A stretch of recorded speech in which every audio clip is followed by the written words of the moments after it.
Ustazah Kharsum. Ya, apa khabar? Assalamualaikum Ustazah. Ustazah. Assalamualaikum Ustazah. InsyaAllah. Thank you for joining us. Sama-sama. Assalamualaikum Ustazah. Waalaikumsalam, apa khabar?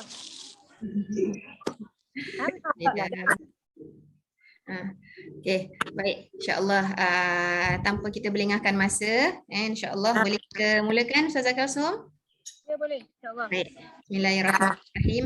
Alhamdulillahirrabbilalamin. Wassalatu wassalamu ala asyrafil anbiya'i wal mursalin. Sayyidina Muhammad wa ala alihi wa sahbihi ajma'in. Alhamdulillah, bersyukur kita kepada Allah Subhanahu wa taala dengan diberi kesempatan kepada kita untuk kita dapat bersama-sama berkongsi ilmu pengetahuan dan juga pengalaman yang daripada seorang ustazah lokal kita yang sebenarnya kalau untuk saya dia adalah kakak saya dan juga idola saya dalam melakukan pekerjaan community work ini. Dan juga sebelum kita memulakan majlis pada hari ini, saya ingin kita sedekahkan Al-Fatihah kepada arwah Ustazah Kalsum punya ibu yang baru saja meninggal. Moga Allah Subhanahu Wa Taala mencucuri rahmat kepada rohnya, diberi kelapangan kepada di alam barzah ini dan juga diberi segala kenikmatan oleh kerana dikurniakan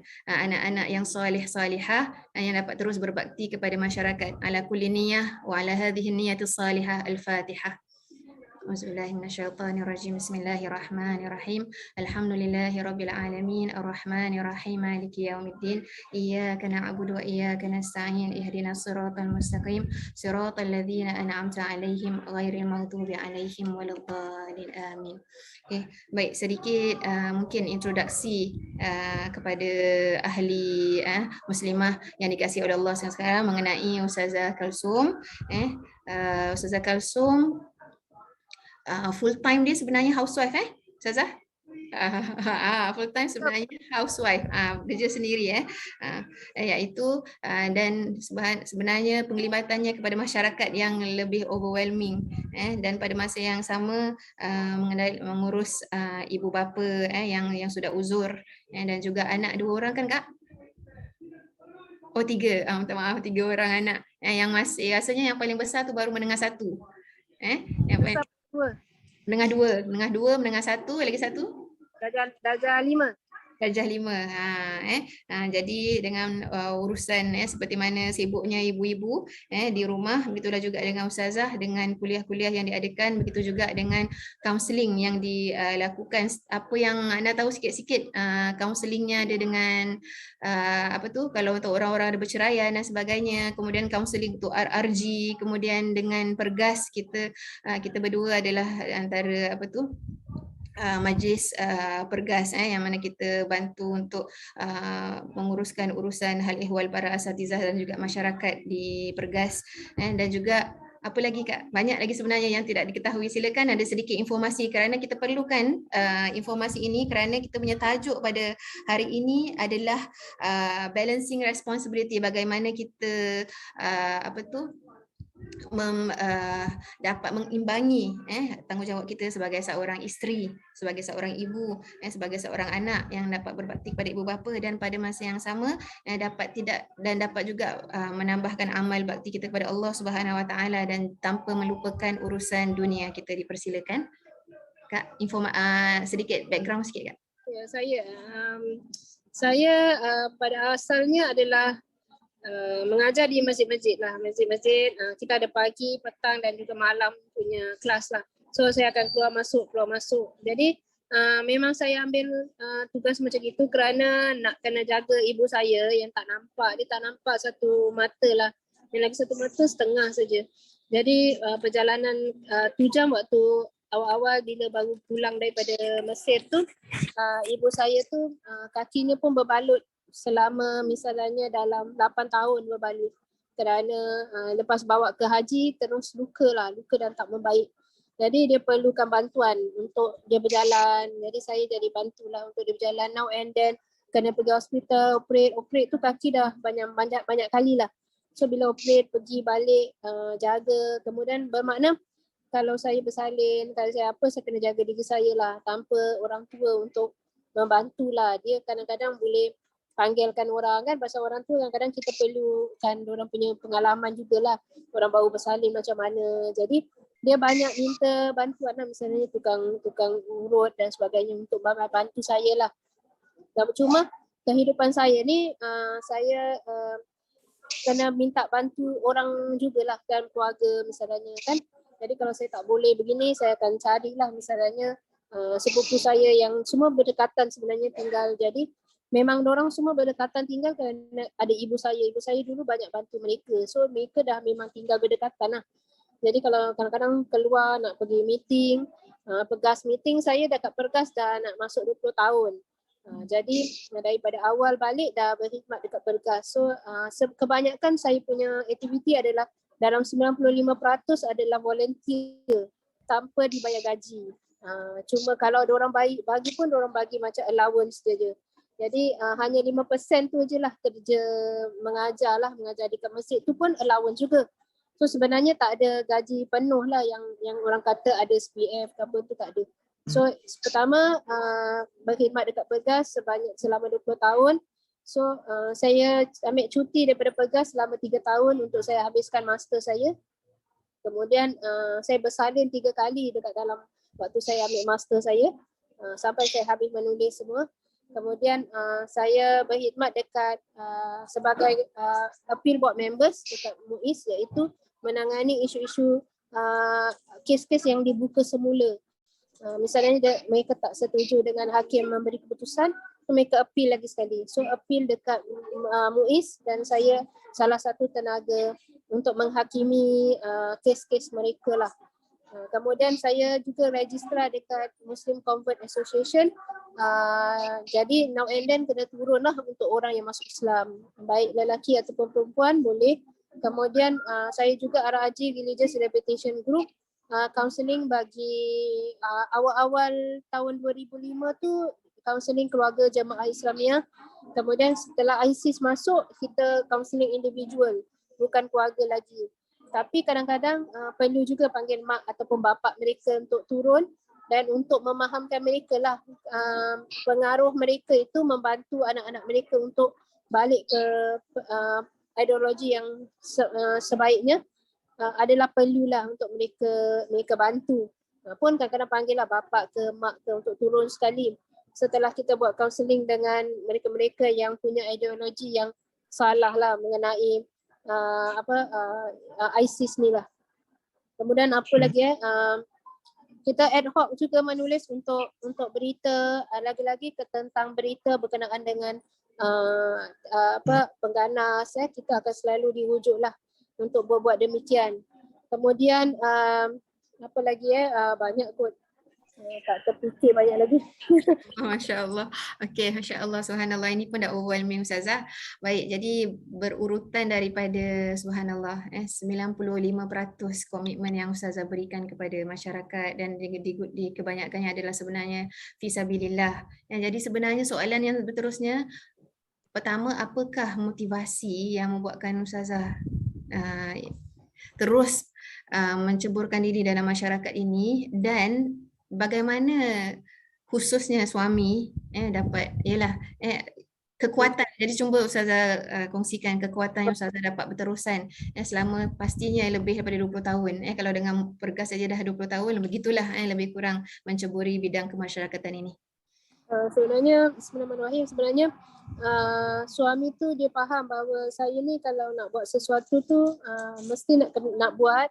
Kemudian saya akan pastikanlah benda tu berjalan, tidak mengganggu lah. Misalnya keluarga tu adalah perkara penting, primary. So berkhidmat kepada masyarakat tu adalah secondary. Maka dia tahu bahawa untuk membantu perkara ni kita mesti nak tolong-menolong lah. Nolong antara satu sama lain. Dan dia pun faham, alhamdulillah dapat yang memahami. Kerana pada awalnya bila nak berumah tangga tu kita doa supaya yang sesuai. Bukan yang kaya kan, yang itu. Jadi kita bilang yang sesuai, doa yang sesuai untuk dirilah. Jadi saya akan pastikan misalnya sebelum saya keluar, makan, minum, mak bapak saya, semua anak-anak saya dah siapkan. Kalau misalnya saya tak boleh siapkan, terpaksa kena order lah. Order ataupun Ya kebanyakan nak order beli. Jadi duit yang kita ada tu, yang kita dapat sedikit ni untuk allowance ni semua kita kena tahu tepi jugalah. Untuk ad hoc lah, kalau kita tak sempat masak, makanan masih ada. Tak pernah anak saya, mak saya semua tak ada makan, tak pernah lah. Jadi kita saya pun diingatkan oleh, kalau Ustaz Azbi tu dia kalau tahu dia Presiden Pergas, kemudian dia ingatkan saya lah, dia bilang kalau suami tu dah hantar kita, berilah sikit pada dia. Sebab memang betul Ustaz, saya memang beri pada dia. So suami tu tahu apa yang dia buat tu. Kalau dia bawa Grab kan, saya tak ambil, free lah. Bermakna Grab tu kalau berapa jarak jauh tu, saya akan tahu berapa, kemudian jangan kita check lah Grab berapa kan perjalanan, tapi kita akan kasih lebih.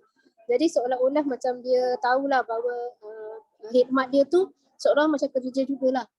So apa yang saya dapat, misalnya kadang-kadang saya dapat 100 lah, kadang-kadang saya cakap lah, kalau ceramah kadang dapat 100, saya bagi dia 50, saya 50 macam tu.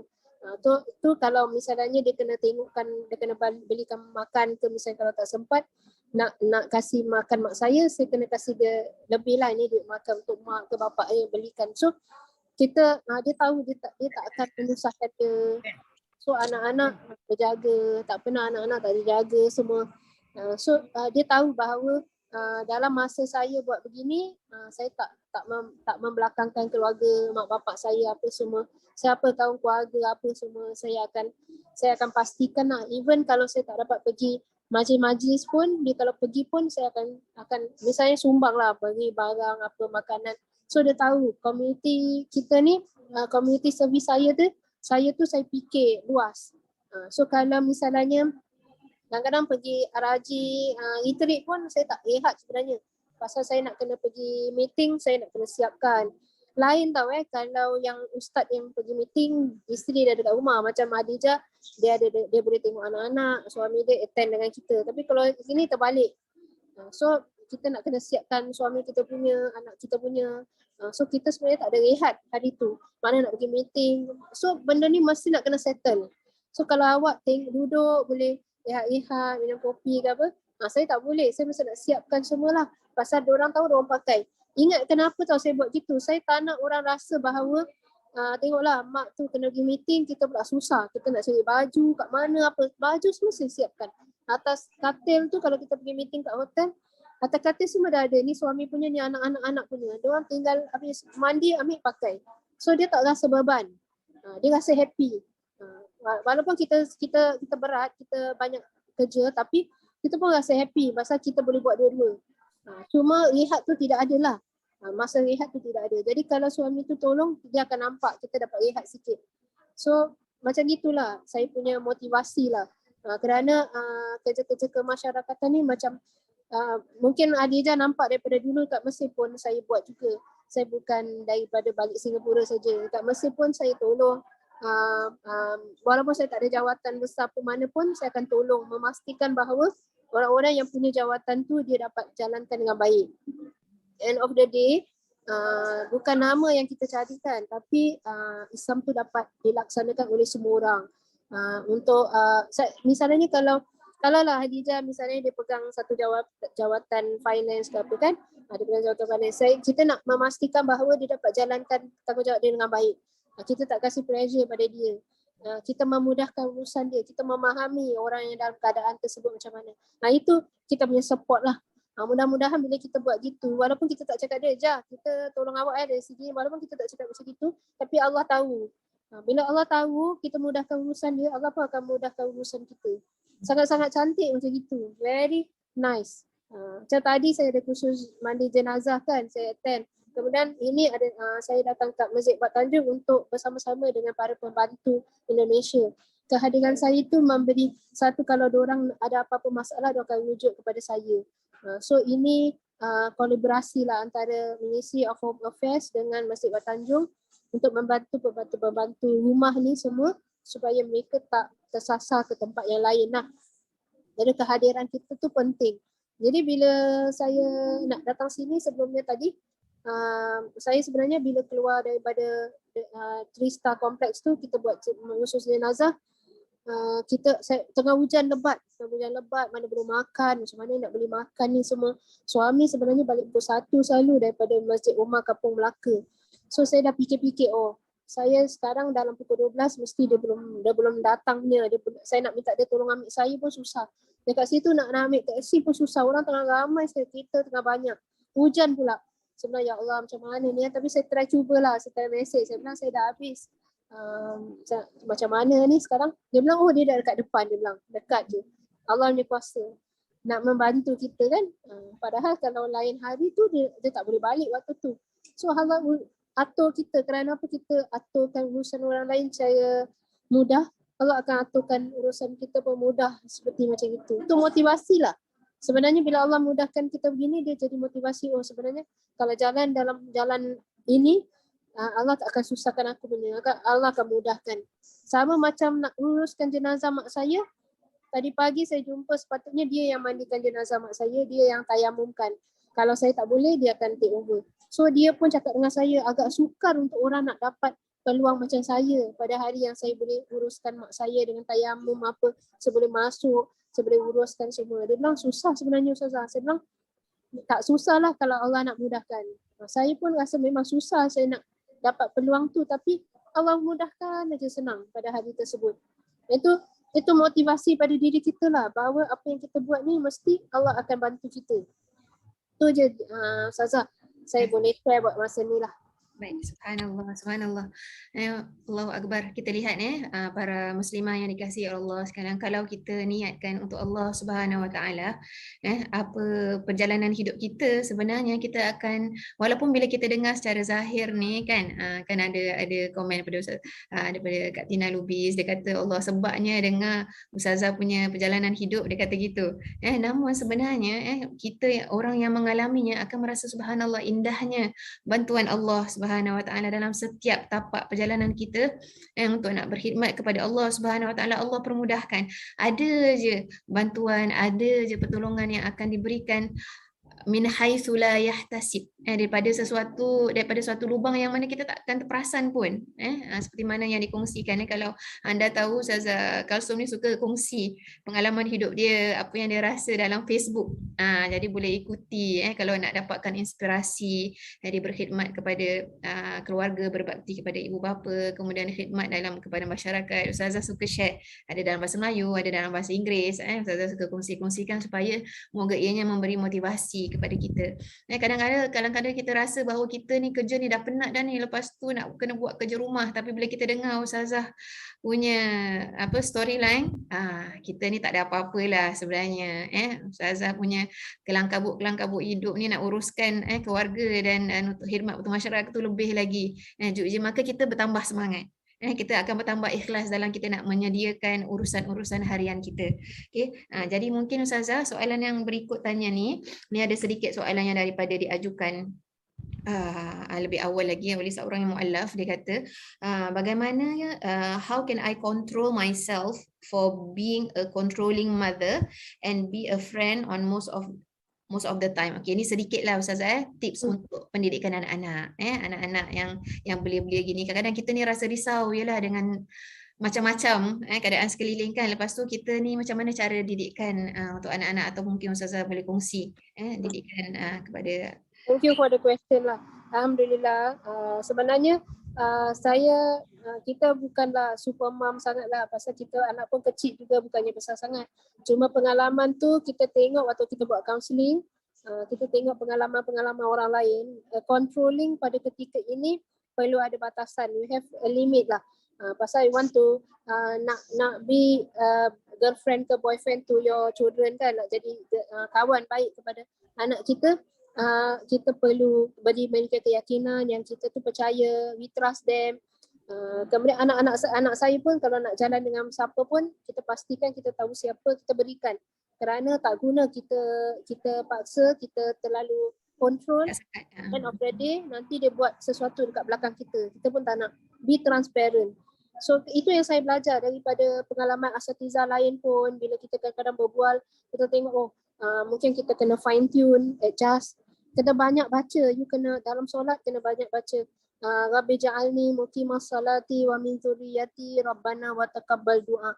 Ingatlah juga bahawa when you read that part kan, jadikan anak kita orang yang solat, keturunan kita keturunan yang mendirikan solat, walaupun kadang-kadang tak nak pakai tudung, tak nak apa, you have to pelan-pelan lah, you tak boleh nak memaksa sangat, pelan-pelan selagi mana misalnya dia jalankan perintah solat.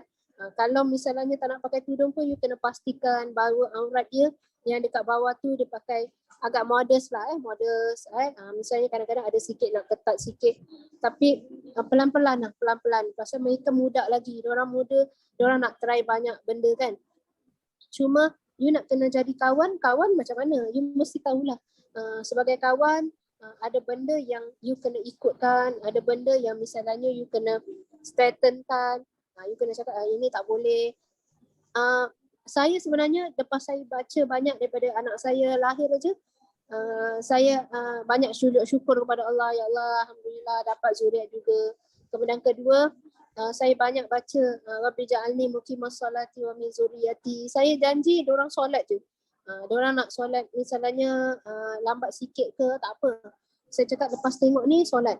So saya nak datangkan kepada mereka, bukan saya tak strict tentang solat, tapi saya nak kena kasih diorang masa lah, yang bahawa nak mengingatkan diorang solat ni penting, jangan sampai terkeluar daripada masa ni. Ada kalanya perlu jemaah, kemudian ada kalanya misalnya kita perlu give and take, kita give and take, janji diorang solat. Cuma dalam keadaan sekarang ni tak boleh terlalu macam demand lah, mesti macam gini, macam gini.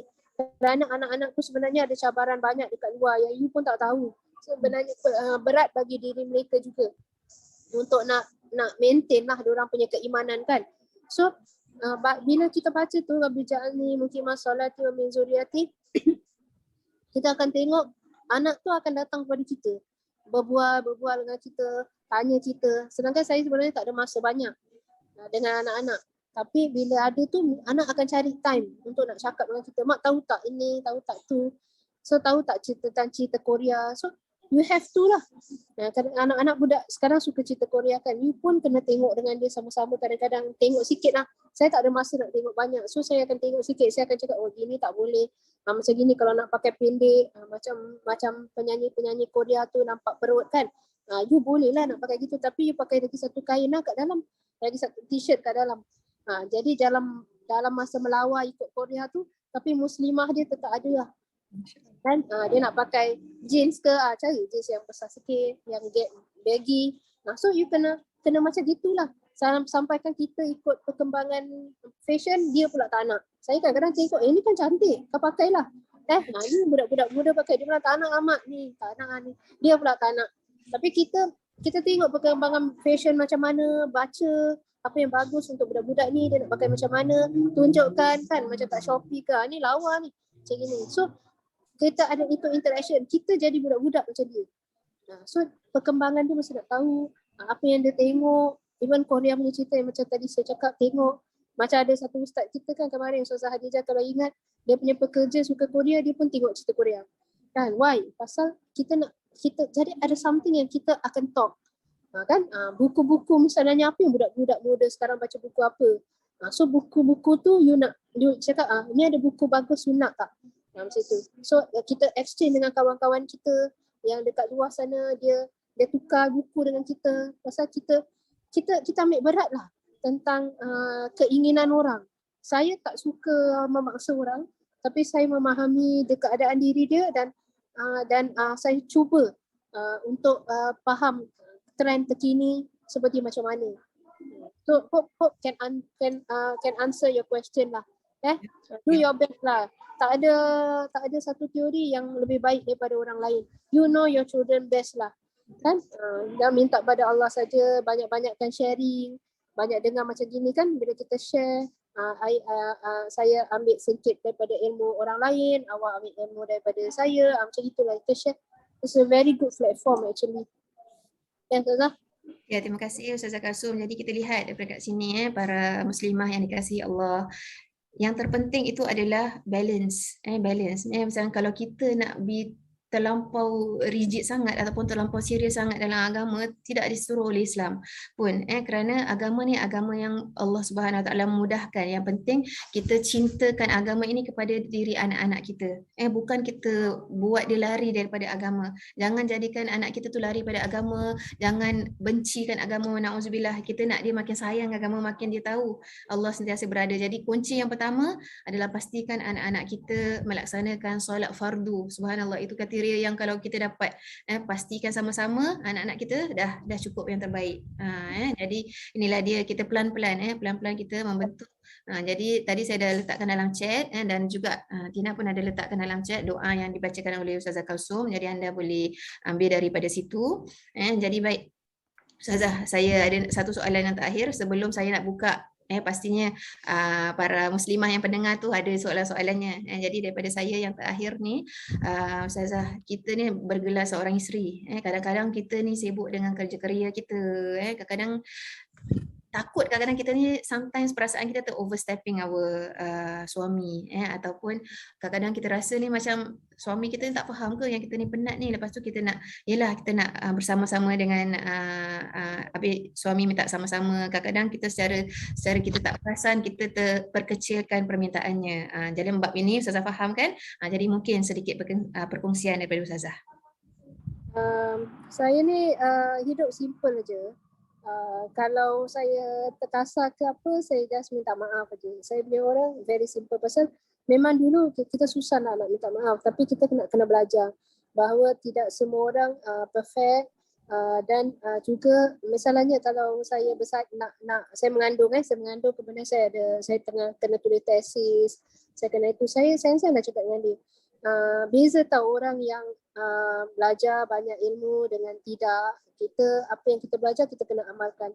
Jadi kita tahu bahawa orang yang mengandung ni dia banyak perangai dia, kadang-kadang dia tak perasan.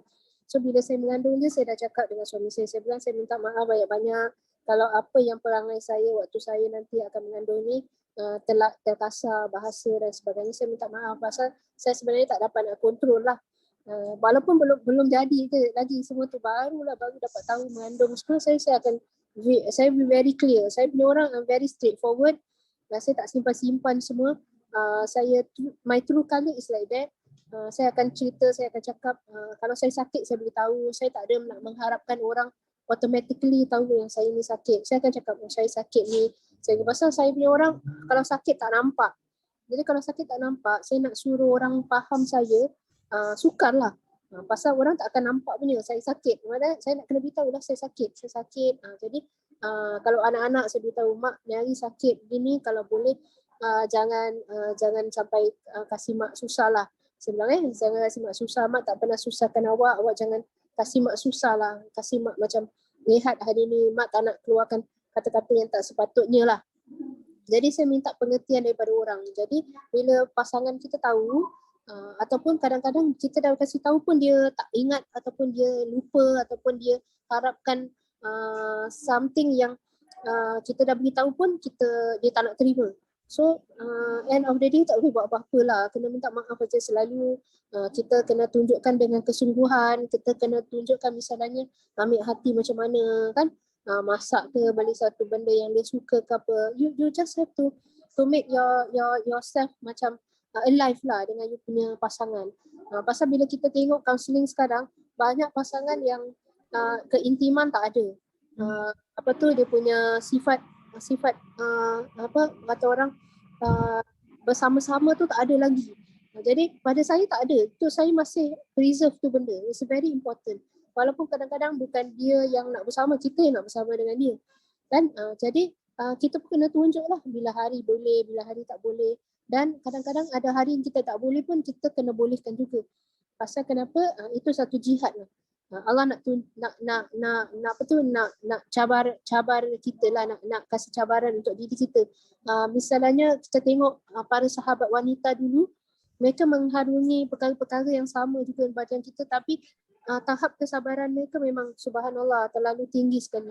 Bagaimana dia boleh hadapi dengan keadaan susah, suami tak ada, suami pergi perang, suami mati dalam peperangan, anak mati satu-satu, dia boleh layan pula suami dia. So dia boleh layan suami dia walaupun anak dia meninggal. Kan? Cuba kita fikir konsep tu. Kadang-kadang kita penat macam mana tapi kita tahu bila kita penat tapi kita kena layan dia juga, kita punya pahala memang besar sekali. Pasal itu tanggungjawab lah, kalau kita tak berikan dia akan pergi kepada orang lain kan. Jadi oleh itu memang jihad tu mesti ada. Memang penat kadang-kadang tapi nak kena sediakan dirilah untuk berkhidmat kepada mereka, baik dengan suami, baik dengan ibu bapa saya memang kena buat begitu pasal saya tahu itu cabaran, cubaan Allah Subhanahu Wa Taala. Dia kasi kita penat kan, lepas tu dia cabar kita. Kalau penat kau boleh buat ni tak? Tapi kita cakap insya-Allah aku boleh. Just rehat sekejap lah. Saya rehat dalam berapa minit, 5 minit je apa. So saya dah boleh dapat energi balik. Misalnya minta pada Allah, ya Allah kuatkan aku. Pasal ini mesti jihad lah, jihad. Itu namanya jihad lah juga. Jihad bukan bawa senjata kan. Tapi jihad melawan satu benda yang misalnya kita tak boleh tapi kita kena cuba. Wallahu a'lam bishawab. Ya Ustazah ya. Jadi para sahabat sekalian yang kita lihat dekat sini, peranan utama kita adalah tanggungjawab kita sebagai seorang isteri. Ini kita jangan lupa dalam kita nak mengecapi kedekatan dengan Allah Subhanahu Wa Taala. Sebenarnya Rasulullah kata wanita ni sangat mudah nak masuk syurga kalau dia mendirikan solat fardu 5 waktu, kemudian dia menjaga hubungannya dengan suami. Jadi jangan kita sampai tersalah dalam kita mengukur. Sebenarnya melayani suami itu lebih banyak keberkatan, lebih banyak pahala dan lebih fardu daripada kita solat sunat.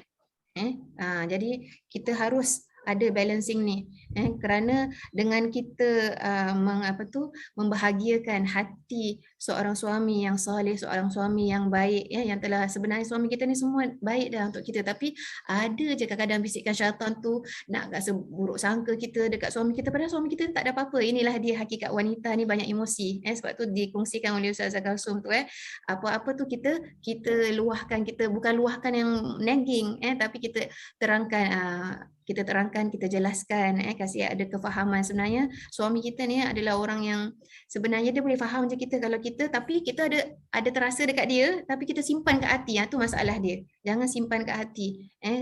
Beritahu dia, bang saya macam gini, saya begitu. Kalau boleh tak, walaupun contohnya macam kita contohnya perkongsian batin kita kan, kalau awak jenis rasa yang kena perlu 1 minggu 2 kali, sebut dengan suami. Kadang-kadang banyak daripada kalangan wanita kita ni, kita nak cakap bab intimasi ni kita kurang sikit nak cakap. Sebenarnya lelaki ni kalau anda luahkan, anda cakap, okay, kita buat fix lah hari apa yang kita sesuai sama-sama. Jadi itu sebenarnya memberi satu kelegaan, kebahagiaan kepada anda. Anda akan lebih ceria nak buat, nak keluar bekerja, anda akan lebih ceria membuat amal soleh, anda akan lebih Jangan malu lah. Jangan malu. Betul. Banyak orang malu-malu padahal dia suami dia. Itu tak malu, yang halal tu malu pula. Betul. Yang halal tu malu. Cakap je. Betul. Betul. Inilah dia yang kita nak kena ubahkan pemikiran kita. InsyaAllah banyak masalah kita akan terhurai. Okay? Baik, sedikit dalam 10 minit, 15 minit ini saya nak buka kepada para muslimah sekalian kalau ada apa-apa persoalan sendiri kepada Ustazah, silakan. Jangan malu-malu nak bertanya. Silakan. Bukan senang tau nak dapat masa Ustazah ni. Dah tahu 95% je. Silakan siapa-siapa. Nak minta tips ke nak minta apa, silakan.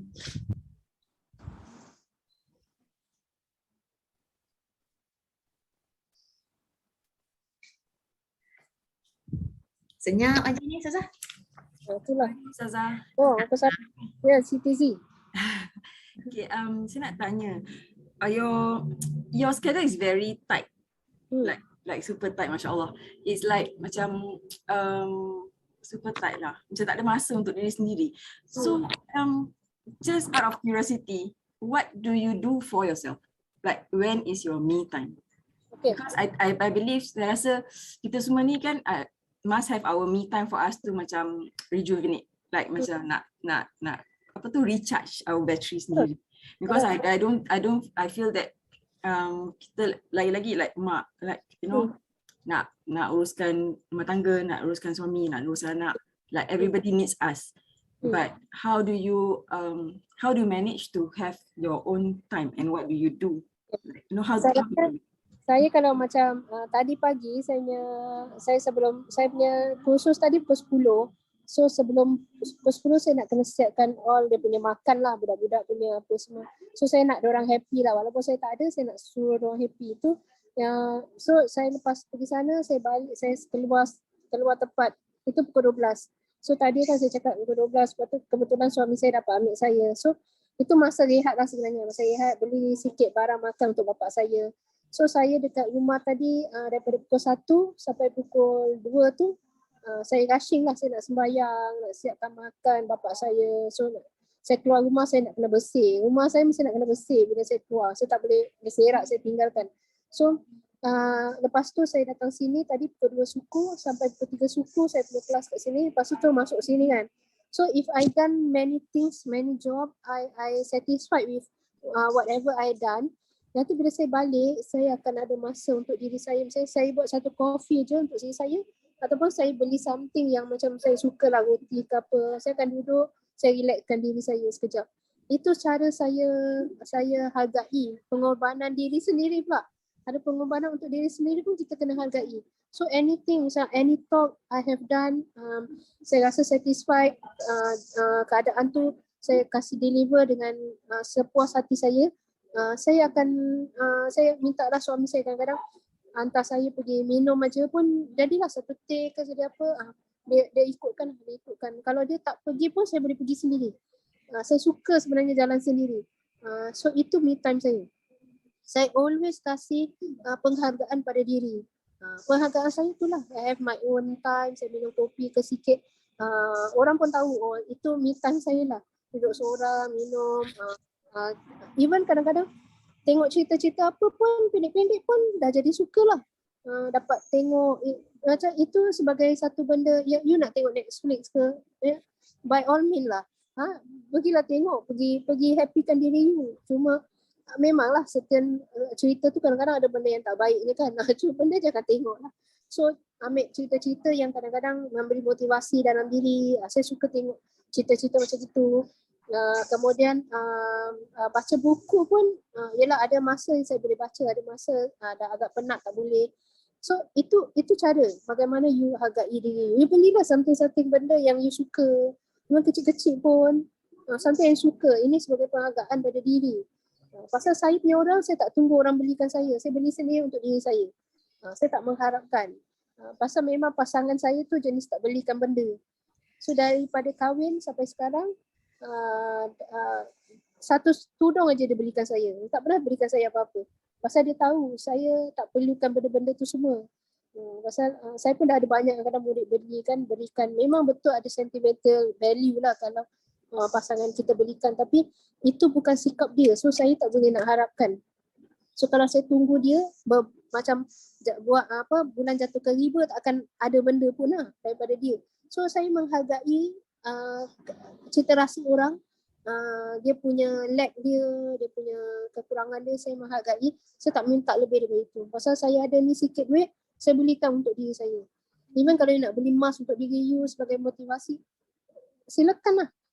Apa buku ke, barang ke, baju ke you nak beli sebagai motivasi bagi diri you, silakan lah. Pasal itu, kalau yang penting duit kita ada sendiri punya, ataupun dia kasih kita nafkah pun duit kita kan. So kita boleh gunakan sebenarnya. So itu hadiah-hadiahnya Z kalau saya buat lah untuk diri saya. Saya ada saya ambil sikit-sikit masa. Even saya duduk dekat kereta, saya habis mengajar, saya duduk naik Grab. Itu masa me time saya. Saya scroll down apa-apa. Kan cita rasa saya memberi, bila saya like orang punya tu je satu kelebihan banyak bagi diri saya. Saya nak beritahu dia bahawa saya baca dia punya posting, saya like dia punya posting. Itu pun satu benda yang berharga lah bagi diri saya. So memang susah lah nak faham saya punya cara saya bahagiakan diri saya. Tapi itulah cara dia. Saya cakap dengan banyak orang, you mesti love yourself. Sebelum you nak love orang lain, you love yourself. Kalau you tak love yourself, you tak bahagia, you tak boleh bahagiakan orang. So anything you nak buat tu mesti bahagiakan diri you. You kena apa benda yang you lack, you nak macam itu, you satisfykan diri you dulu lah. Baru you bahagiakan orang. Saya tak malu untuk cakap dengan suami saya nak bersama, saya tak malu. Saya punya orang cerita, I'm very straightforward. Saya tak simpan-simpan. Saya rasa kalau saya simpan, saya boleh naik gila kan, saya kalau simpan. So saya belajar psikologi. Saya belajar positive psychology. So itu saya punya study lah dulu. So saya mengambil keputusan untuk diri saya sendiri. Aku tak boleh simpan-simpan. Aku tak boleh merana sendiri. Tak guna kalau aku nak bantu orang tapi aku merana diri aku sendiri. Aku tak boleh macam tu. So I mesti happy. Apa yang saya buat, saya talk dengan awak ni pun saya happy. Inilah me time saya. I'm sharing with you, itulah me time saya. Pasal saya tak dipaksa untuk apa-apa kan. This is how me. So bahagia betul. Kalau dapat jumpa orang tu memang bahagia betul. Share dengan you, kalau you dapat buat macam mana, you rasa tenang dengan apa yang saya kongsikan, tu satu kebahagiaan bagi diri saya lah. Kan? Pasal sebenarnya kita membahagiakan orang, Allah kasih kita banyak ketenangan yang you tak nampak. Jadi that's why kita boleh prolong dalam perkara yang macam ini. Okay Zia, thank you so much for your question. Hope can benefit you more. It's really amazing, Masya Allah. It's really amazing to hear that. Is that small, like maybe 5 minutes, 10 minutes of your time, that's how you spend. Because pada saya macam saya nak like full 1 hour or like just leave me alone like that. But I think that is a very good tips. Thank you so much. And I feel that I need to learn how you appreciate your just that small bit of time. Thank you so much, Ustazah. Kasi you 1 hour pun, kalau you tak appreciate that every single time, even 1 hour is not enough. I think that you lagi membahagiakan orang is your kebahagiaan. Betul. I think, you can see, I always like even single thing, I kasih happy birthday kepada orang. Pada saya satu benda yang pasal tak semua orang dapat satu kata-kata daripada semua orang tak banyak. No one get like so many.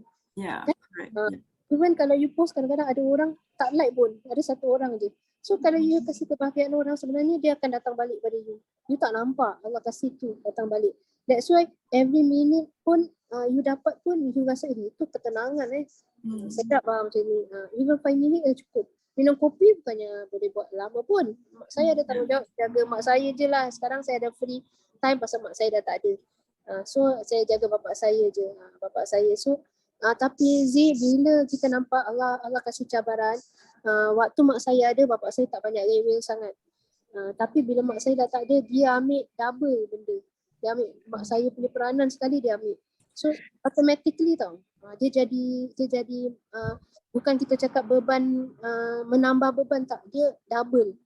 Kita ingat satu dah pergi, lagi kita tinggal satu yang dulu tu dia boleh berdikari kan, sekarang dah tak boleh berdikari. Automatically dia change. Nampak tak, Allah bukan nak minus tau. Satu benda yang hilang daripada you, dia tak minus, tapi dia tambah sebenarnya. Tapi kalau you agak hadapi itu dengan tabah, you akan rasa tak apa. Kalau ini pun tanggungjawab apa, mesti nak kena pikul kan.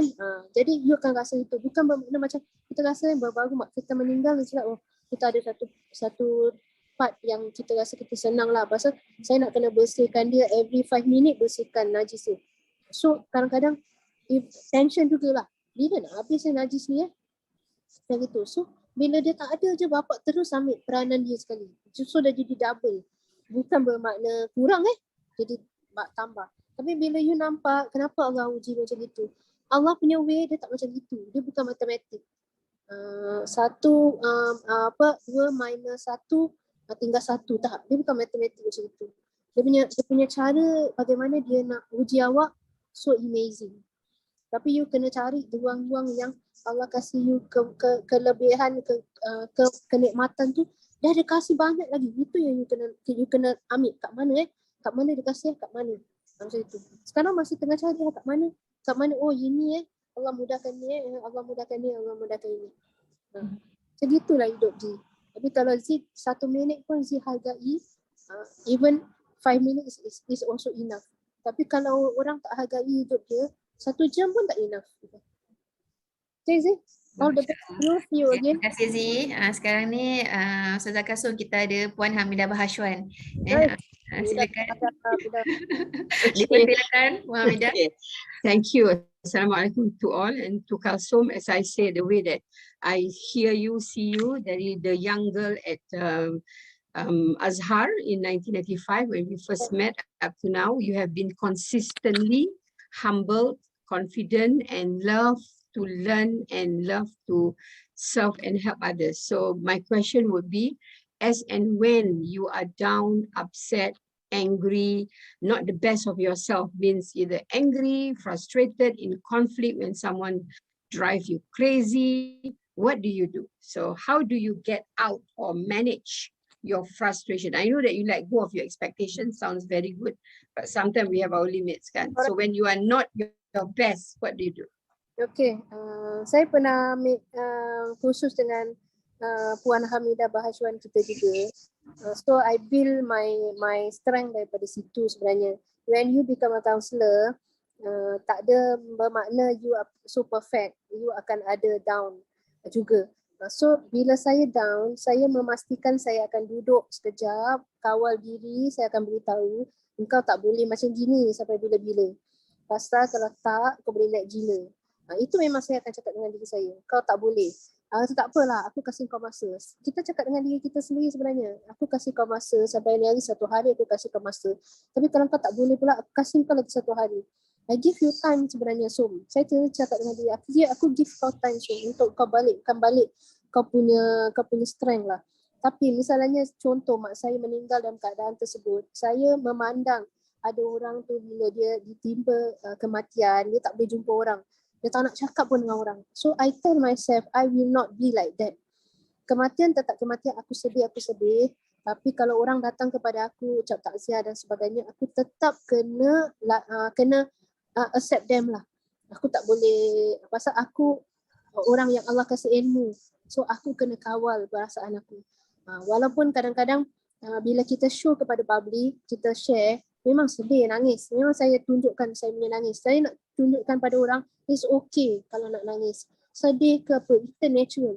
Kita memang manusia memang macam gitu. Nabi pun tak larang untuk kita berbuat demikian. Tapi bagaimana kita kena bangkit lah. Pasal lepas 2 hari tu je saya ada ceramah juga. Ceramah saya dengan pembantu ini Indonesia, tajuk dia alamak teruk nak cakap, jangan bersedih, Allah tu sentiasa bersama kita. Macam mana tak tampar kepala Puan Hamidah Bahashwan kita kena 2 hari je. Hari ni mak meninggal, besok saya kena ceramah. Saya tak stop pun tau, saya tetap on. Saya cakap, Kasum, kau kena kawal diri kau. Tapi orang akan tengok kau bagaimana tajuk kau, engkau lakukan dengan baik. Bagaimana, memang sedih waktu tu nak hadapi tajuk tu. Jangan bersedih, la tahzan innallaha ma'ana. Macam mana tengah sedih macam itu, mak kita baru meninggal semalam, kita punya tajuk macam itu. Macam mana nak angkat kan? Memang saya akan nangis lah, saya sedih, saya tunjukkan. Memang saya inilah orangnya, saya tak boleh nak tolak. Tapi saya punya tanggungjawab untuk memberikan mereka sebaik mungkin yang mereka boleh, itu tanggungjawab saya. Kerana mak saya seorang yang tak suka saya duduk rumah tanpa saya pergi buat kerja-kerja dakwah dan kebajikan. Mak saya tu memang macam gitu. Bila dia dah akhir-akhir tu kadang-kadang lah, dia lepas dia perlukan bantuan saya pun, kalau saya bilang saya nak keluar sekejap mak mengajar, dia cakap okey, nanti balik kau bersihkan mak okey. Kalau aku terbuang air macam mana, balik kau bersihkan aku okey. Tapi dia tunggu saya. Walaupun berapa lama pun dia tunggu. Tapi dia suruh saya pergi. Dia tak pernah cakap dengan saya, kau jangan pergilah mak perlukan kau. Jangan, dia tak akan cakap macam itu. So motivasi kita adalah mak kita. So kita fikir, kalau mak aku ada, aku tutup kelas kerana aku down, aku sedih ni, apa mak aku cakap? Mesti mak aku tak suka kan? So macam gitulah. Kalau misalnya mak kita tengah meninggal pun, ada kelas yang kita kena uruskan pun, kita kena uruskan. Sedih memang kena sedih, tapi dakwah kena jalan juga. Kerana motivasi daripada para sahabat kita dan sahabat-sahabat wanita Nabi SAW tu, itu kita perlu ikut. Dia tak boleh ada dalam buku saja untuk kita baca saja. Tapi bila Allah datangkan pada kita, kita tak boleh buat. Kita kena buat. Kita kena tolaklah. Selalu kena cakap dengan diri, Som, kau tak boleh macam gini. Kau kalau macam gini selama-lamanya kau jadi gila. Kau tak boleh. Sedih. Sampai satu masa kau kena kerja. Pasal mak kau pun tak suka kalau kau buat macam ini, Som. Ini tanggungjawab, Som. masih cakap dengan diri. Ni sedih-sedih tak boleh. Kalau kau sedih pun dalam rumah tangga kau tetap kena cari jalan keluar. Kalau kau sedih, pasangan kau tak work dengan kau sama-sama, sampai ke satu masa dia mengganggu kau punya ibadah, mengganggu kau punya keimanan, kau mesti put a stop to that. Mesti pun. Kau tak boleh terus menerus. Suffer boleh kalau dia tak ganggu ibadah, dia tak ganggu mulut kita daripada bercakap benda yang tak sepatutnya. Dia tak rosakkan kehidupan kita punya kesihatan dia tak ganggu, it's okay lah. Kalau kau masih nak sabar lagi. Tapi kalau dia ganggu tu benda, sekarang kalau dia ganggu ibadah macam mana? Kalau kita balik, kita mati waktu itu balik jumpa Allah, dah ibadah kurang. Kita dah tak mental, dah tak bagus lagi. Macam mana ibadah? Zikir pun dah tak betul. Kan? Kita rosakkan hidup kita. Pasal manusia yang lain yang kita tak boleh nak kerjasama. Macam mana? You have to put a stop lah. To something lah. You have to put a stop. Saya walaupun suka kepada ilmu, Khadijah mungkin tahu. Awal tahun ni saya tak attend satu kelas kita bersama-sama pada pagi Sabtu. Saya dah bilang dengan padahal saya suka kelas. Tapi saya kena bilang dengan atasan senang saya tak mampu. Pada waktu itulah mak saya nak makan, mak saya nak itu. Saya terpaksa let go. Satu term tu saya tak ikut. 1 bulan tu saya tak ikut. Pasal apa saya nak saya dah try my best tapi saya tak boleh. Jadi saya terpaksa kena let go. Put a stop to that. Sampailah mak saya dah habis ni urusan, saya mulakan balik lah. Kalau dia masih hidup pun saya tak akan mulakan lagi lah. Pasal kita tengok priority kita. Kalau tanggungjawab kita yang asas kita dah tak boleh buat apa kita nak kejar-kejar yang lain kan. So kita buat satu by satu, one by one. Kita kena sempurnakan, tak boleh setengah-setengah lah. So kita tahu kalau kita kelang kabut, belajar pun tak boleh, mak kita pun tak terjaga. So kita kena let go lah. Itu salah satu let go lah. Itulah Puan Hamidah Bashran, saya terima kasih atas ilmu yang dulu pernah curahkan kepada kita. Pasal benda asas-asas tu lah yang build kita supaya kita strong sebenarnya. Kan? Dan kita akan tetap ada error lah dekat mana-mana. But I'm okay with that lah. Error, cakap mengaku bahawa kita silap dan sebagainya, I'm okay with that. Mungkin orang-orang muda dia still macam malu-malu nak mengaku dan sebagainya. Tapi when you build up that character, you akan lebih tenang dekat dalam diri. Pasal you tak tanggung satu benda sebenarnya. Kalau you tak boleh tapi you tak nak mengaku, you tak, itu satu beban yang susah sangat nak tanggung lah actually. So be frank lah. Be frank, you tak boleh cakap tak boleh. You have to put a stop. Jangan malu nak hadapi depan manusia. Kan? Ada orang malu nak mengaku ni, malu satu tamparan yang hebat. No need lah. You have to move on. Wallahu a'lam. Hope answer your question lah. Puan. Baik, insya-Allah yang ini kita ambil soalan yang terakhir dekat dalam chat ni Ustazah. Ustazah dia kata, Ustazah Kasum, ada tak tips atau amalan-amalan yang supaya 24 jam ni itu cukup untuk buat semua benda? Dia kata macam itu, mungkin tips daripada Ustazah ataupun amalan daripada Ustazah sedikit lah. Saya rasa kadang kita ni macam-macam kerja nak buat, tapi ya Allah rasa macam 24 jam ni tak cukup. Ustazah. Sebenarnya cukup, cuma kita tak atur dengan baik, jadi dia jadi macam itulah. So misalnya kalau ni hari saya ada 3 benda nak buat, daripada semalam saya dah prepare. Saya tak cuci baju. Sampai malam semalam saya cuci baju. So saya cuci banyak kali semalam. Untuk lagipun hujan, habis macam mana so saya akan prepare. So insyaAllah kalau you prepare hari ni, you tak banyak kerja. You hanya mengajar je. Pasal you dah set macam-macam. So you kena plan lah. Tak boleh tak plan. Hidup mesti nak kena plan. Kalau kita tak plan, kita gagal dalam kita mengatur, kita tak boleh buat banyak sebenarnya. Sebenarnya 24 jam tu Allah dah kasih memang cukup hebat lah. Takkanlah kita lebih pandai daripada yang tukang atur kan, Allah SWT. Sebenarnya cukup. Banyak-banyak berdoa je kepada Allah. Setiap kali sujud mesti doa, ya Allah bantulah aku. Baca la haula wala quwata illa billahil aliyil azim. You must be very humble kepada Allah SWT. Daripada manusia pun sama. Kan? You jangan ingat ni status kejap aja. Satu kali Allah lentap aja habis semua. Tak ada orang dah tak ingat kita pun lagi. So ingatlah bahawa diri kita tu kita nak kena be true to ourselves. macam Puan Hamidah kata kan, kita kena tahulah mana yang kita boleh buat, mana yang tak boleh buat. Tak boleh cakap tak boleh, boleh cakap boleh. Kalau tak boleh, kita nak juga, kita kena minta bantuan orang, kena cakap secara jujur. InsyaAllah boleh. InsyaAllah boleh kalau nak. Pasal kalau kita tengok, kalau orang tengok saya boleh, mestilah orang lain pun boleh. Bukannya kita lebih power daripada orang kan. Cuma kita set kita punya betul-betul lah hari ni nak buat apa, lepas ni nak buat apa, sampai pukul berapa, bila kita punya time rest, nak cari kat mana. Semua saya set lah. Saya tak pernah tak set lah. Saya akan set setiap hari macam gitu. So kalau ni hari mengajar tu sampai pukul 4:30 ke apa, saya dah set lah semalam ni hari saya nak buat apa, bapak saya macam mana, dulu kalau ada mak macam mana. Kalau kita nak macam pijat tori, kena pijat kat rumah, nak sembuh pukul berapa, mak dengan bapa nak ada dekat mana, mak masuk hospital baru buat, misalnya macam itu. Jadi tak susah lah, tunggulah sampai mak masuk hospital, bukan harap dia masuk hospital, tapi bila dia masuk hospital barulah kita boleh buat sesuatu lah benda. So saya selalulah buat macam itulah, planning macam itulah. Wallahu a'lam bishawab. InsyaAllah lah boleh, insyaAllah bergantung pada Allah. InsyaAllah Allah tak akan sia-siakan pengharapan hamba-Nya, insyaAllah. Masya Allah.